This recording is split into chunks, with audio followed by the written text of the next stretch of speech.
Dinukil sebuah kisah di Saudi juga terjadi, ada seseorang yang masuk dalam bab durhaka sama orang tua sebenarnya kisah ini.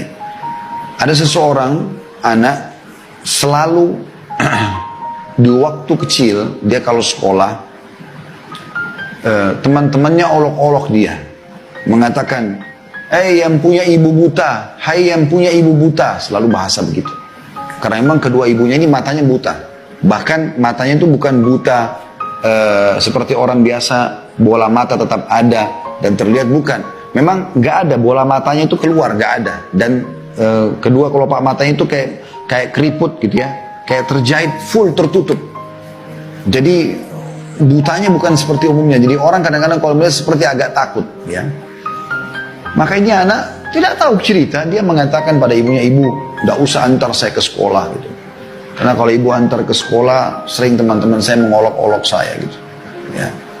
Maka dia pun akhirnya, ibunya mengatakan, baiklah nak, anaknya tidak diantar ke sekolah. Sampai terus saja anaknya tumbuh besar, kuliah dan menjadi sukses gitu kan.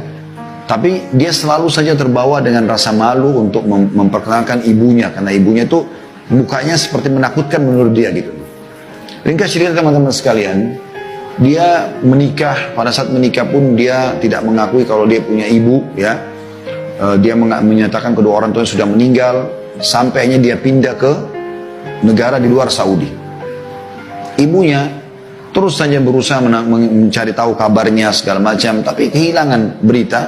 Sampai sudah sekian tahun, saya ringkaskan ceritanya, sekian tahun dicari oleh ibunya, nggak ketemu, nggak tahu di mana anaknya. Maka dia pun, anaknya sudah tinggal di luar negeri dan sudah punya beberapa orang anak juga gitu. Ibunya hanya mendapatkan informasi tentang keberadaannya, ibunya mengumpulkan uang, kemudian ringkas cerita bisa berangkat ke negara itu dan mendapatkan alamat anaknya. Pada saat si anak ini lagi duduk bersama dengan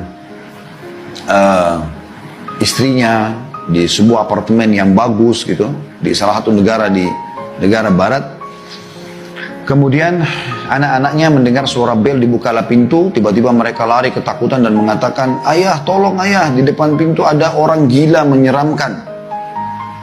Maka si ayah ini yang di sini posisinya sebagai anak ibu tersebut keluar dan kaget melihat ternyata ada ibunya depan pintu. Maka dia pun mengatakan, ibu kenapa anda kesini? Kata ibunya, nak, ibu cuma rindu sama kamu. Sudah lama bertahun-tahun kau tidak pernah ada beritanya. Dia bilang, ibu sudahlah, ibu nanti saya pulangkan, nanti saya biayai karena anak-anak saya takut melihat ibu. Maka dia pun spontan langsung menutup pintu apartemennya, dia bawa ibunya menuju ke bandara, dibelikan tiket, dipulangkan lagi ke Saudi. Kurang lebih cerita ini berjalan beberapa bulan setelah itu, ada surat yang sampai ke dia dari salah satu kerabatnya. Dia mengatakan, ada informasi kalau ibumu sudah meninggal dunia dan ibumu sudah dikuburkan. Kami mengirim informasi ini kepada kamu karena kami tidak tahu keberadaanmu di mana. Dan ada surat titipan dari ibumu. Maka pada saat dia buka surat itu, disitulah dia baru sadar teman-teman sekalian, dan dia baru menyesal setelah dia tahu sebenarnya seperti apa kisahnya. Maka ibunya pun mengatakan, setelah salam segala macam, dia mengatakan, nak, ibu tahu kau selalu malu dari kecil karena keadaan mata ibu yang buta. Dan apapun yang kau minta, ibu tidak bertemu dengan teman-temanmu, iya. Kau tidak mengakui ibu sebagai ibumu, bahkan istrimu tahu ibumu sudah meninggal, iya. Tapi ibu akhirnya tidak bisa menahan rindu ini sebagai ibu untuk bertemu denganmu, maka ibu pun pergi ke rumahmu, itu pun kau masih memulangkan ibu. Tapi perlu kau tahu cerita yang sebenarnya, nak. Sebenarnya mata ibu dari dulu normal. Dan yang buta matanya adalah kamu waktu kecil.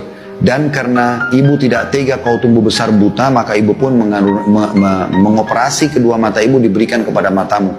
Jadi mata yang kau pakai sekarang adalah mata ibumu. Tapi ibu sudah ridho denganmu, nak. Ya, semoga Allah memberimu hidayah dan segala macam.